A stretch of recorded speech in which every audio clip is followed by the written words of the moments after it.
lappers, typical. They're literally just coming out now.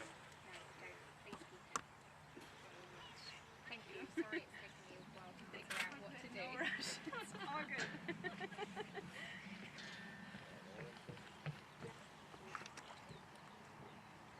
Tell me pop start as well. Tell them what? I'll text them, Joanne.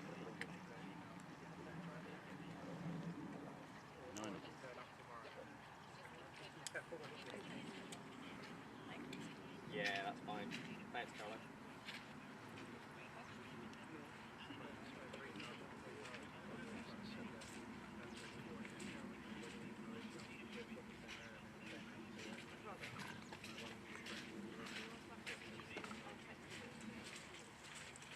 Okay, hang on. Hi, Mark. I'm still live at England Train. Can I call you back in about 20 minutes? Go on. Go on, if it's brief. They're coming to me in like 35 seconds, so go on. Sure. Okay. Stop, man. I'll give him a call. Thank you, mate. Thanks, Mark. Good luck with it. Would you remind me? Yeah. They've got a wanted appeal out for him in the tank.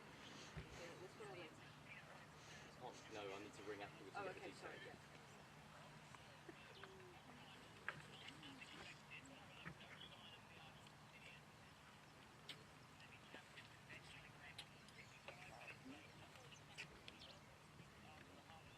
Okay, thank you.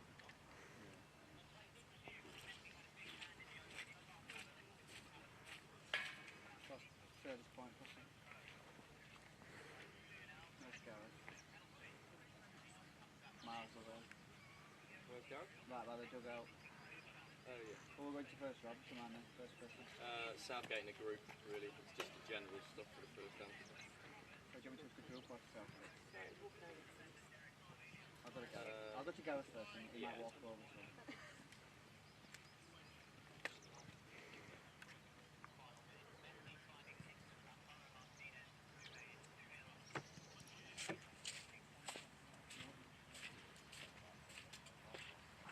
Here we go.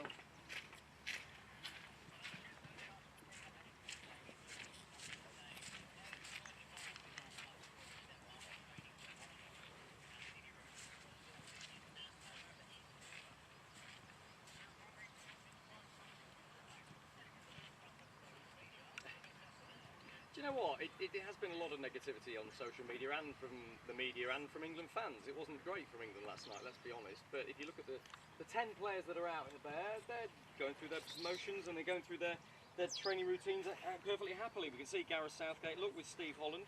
They're going to have some discussions today and analyse what went right, what went wrong, but they all look pretty cheerful, I think, in truth.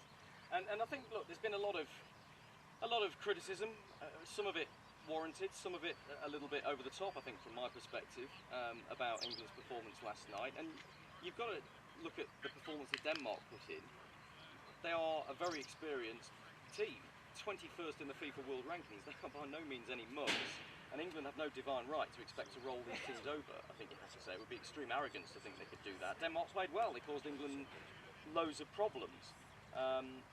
And England's pressing game didn't work in a way that Denmark's did work, and I think Gareth Southgate was scratching his head a little bit about that. But there are some wider concerns for Gareth Southgate, which we've discussed a lot and we'll discuss again here. The 10 players you're looking at out there, by the way, now are the players that didn't feature at all for England last night. So the substitutes that came on are not out there. There's no Ebere Eze, there's no Ollie Watkins, there's no Conor Gallagher, there's no Jared Bowen. They'll still be doing recovery plans with the rest of the England squad. But look, the fact of the matter is, we said before the tournament that a lot of England's players are undercooked. A lot of their key players are not fully fit, and that was very obvious last night. Harry Kane is getting so much criticism. I can tell you, Harry Kane is not fit. He had that back problem which kept him out of the final 3 games of Bayern Munich's season. He's been struggling ever since. He's been battling to get fit as a result of that. And you look at others. Kieran Trippier cramped up in the first game because he played no football for a month. John Stones had started 1 Premier League game since the middle of March, so had only played 90 minutes in 3 months coming into this tournament, missed training. had an ankle injury that he picked up in the final warm-up game. He is not fully right yet. Bukayo Saka likewise missed Arsenal's last game of the season. He's been battling back to full fitness. So Southgate's plan has been to give these key players game time. They're not playing 100%, they're not playing to their full potential. That is very, very obvious. But the manager's hope is that that will come. The more games they play, the more minutes they get in this tournament. And so there's no panic from the England manager or the England players at all, despite that very lacklustre display last night. And I think you've got to look at what's happened in previous tournaments as well. England don't win every single game. If you remember the yawn in the USA headlines from Qatar when England only managed to draw against America and were heavily criticised. They went on and improved after that as they got into the knockout stages. So England have been here before, they've seen it before. Yes, it wasn't great and there are concerns that we'll go into over the next few minutes with you, Chris, I'm sure. But no reason for panic within the England ranks, and the manager was saying, look, England are going to be better than that. He knows there are some problems, he knows there's stuff to work on.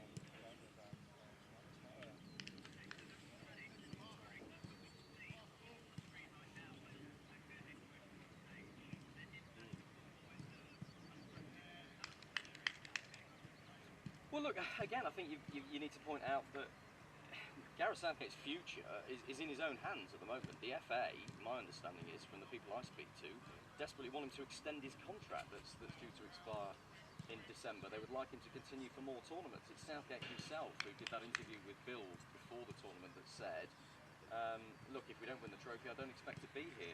And I know he has ambitions in club management. When will he want to step back into club management? After his brilliant record with England, you have to say, getting them to a World Cup quarter-final and semi-final, a Euros final, he'll have a pick of some pretty high-profile jobs, I'm sure. So his future will be discussed after the tournament, but the pressure he is feeling right now, along with Steve Holland, his assistant, who you're looking at now, is all about getting the best out of the players and getting better results. And look, I'm going to say something controversial. I'm going to book the trend now. I think the decisions that Southgate has made, particularly last night, he got right. He's been criticised so much in the past for playing two defensive midfield players in tournaments. You know, how many times have we heard that clamour? Gareth, you're not getting the attacking talent on the pitch. Well, he tried something with Trent Alexander-Arnold, England's best ball player, England's best crosser of the ball. He's been working with him on the last 12 months in training, away from our cameras, and in games to try and get him in this midfield role that he doesn't play for Liverpool. It hasn't worked.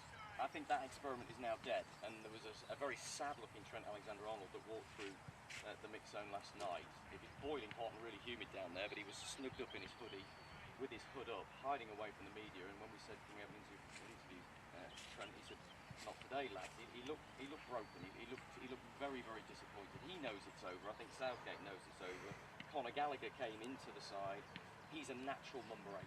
He's good going forward, he's good coming backwards. I think Southgate will stick with Conor Gallagher going forward from here. But you can't criticise Southgate for trying something which the fans and the media have been clamouring for so long.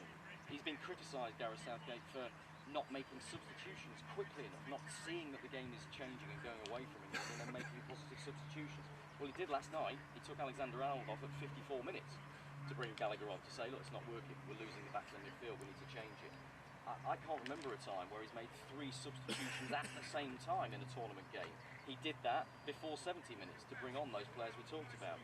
Eze, Watkins, Jared Bowen, because he knew the game was going away from England. So look, I think a lot of the problems for me are beyond Gareth Southgate's control right now. There are fitness concerns over the captain Harry Kane, those other players.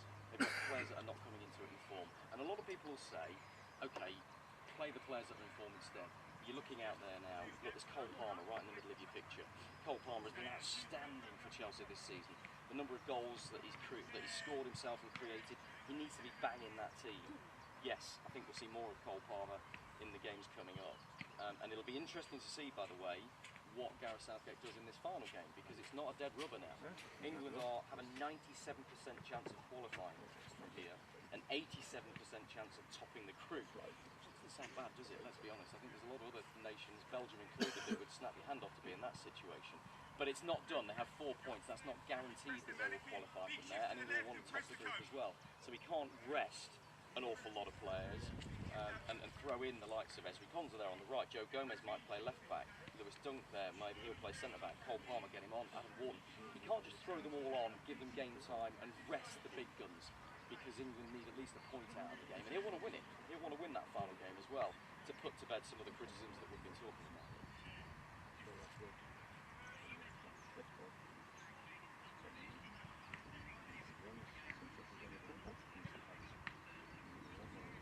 I think there are real concerns over Harry Kane, and look, let's focus on Ivan Toney, who's in the middle of your picture there.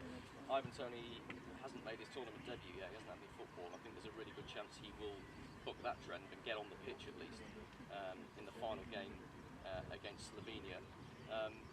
But the question marks I have over Harry Kane are all to do with his fitness. You can't question Harry Kane's ability. I mean, look, he scored last night, and he's now scored in 4 major tournaments. He scored 13 goals in major tournaments. That's 3 more than Gary Lineker. It's 4 more than Alan Shearer, 2 guys who were criticising him very heavily last night, by the way. And I know a lot of people that have thought that was a bit much coming from them.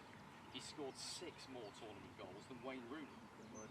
Harry Kane is England's greatest ever goal machine, but he's not fit. That's the facts of the matter. And I don't know what the medical reports that Gareth Southgate and Steve Holland are looking at say about it. Does he need more game time in the legs to sort of build up his sharpness? Or does he need to be protected because of that back problem that he's had that's maybe still bothering him? Of course, England are keeping all of that information very closely under wraps. Whenever the manager is asked about Harry Kane, he's pretty tight-lipped about it. He doesn't want all his opponents knowing exactly the medical condition of his captain and probably most important player.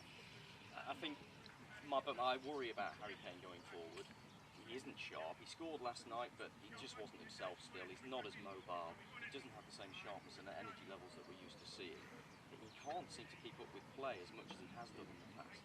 Very often when England did play, Harry Kane was maybe 20 yards deeper than he would be in normal circumstances. So might Ivan Toney be the answer? Fully fit, desperate to play, out there, raring to go. We've seen Ollie Watkins on the pitch for England. Will Ivan Toney get more of a game as well?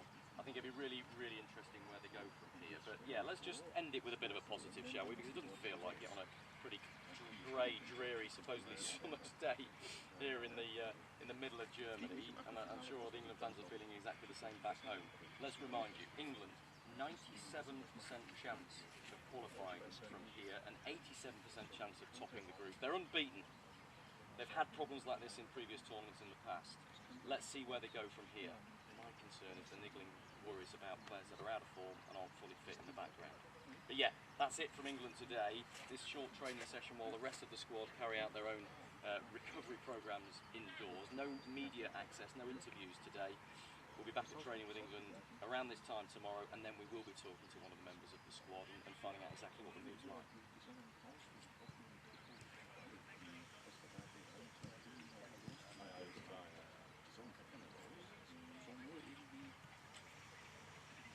Yeah, fine. How long are we on? We are on, we've got 2 minutes left.